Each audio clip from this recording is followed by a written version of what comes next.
Hi everyone, thanks for joining. I'm Gus Fort and your real estate broker with John L. Scott in the state of Washington.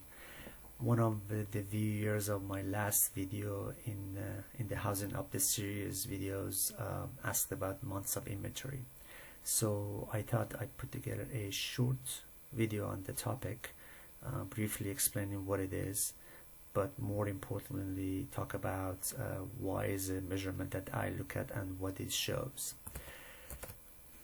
So I'm looking at one of the best way to talk about this is showing the numbers. So I'm in the trend graphics and looking at the city of the Seattle for the last 14 months and looking at the months of inventory measurements.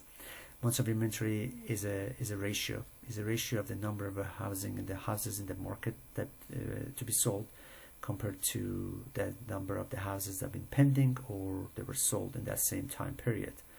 So looking at this graph for the last 14 months for the city of Seattle, the data is as of end of April 2020. So we're looking at the number of 1.4. So that shows 1.4 months of the inventory is in the market for Seattle as of end of April. That's a number.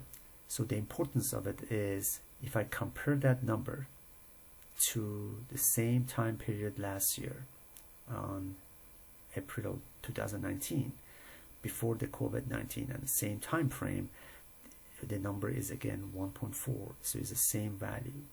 So what it tells me when I'm looking at this graph and this trend is that even with the COVID-19 in the last 2 months and the housing kind of a changes have been going on the last couple of months, still the number of the inventory and the months in the inventory in the market still is 1.4.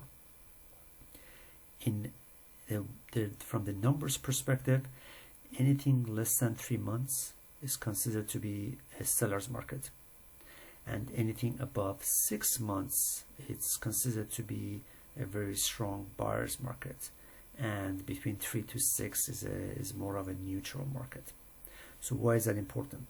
And let me give you a context of a comparison of this number to the housing market crash of 2018, because I think that would tell the story of how important these numbers are.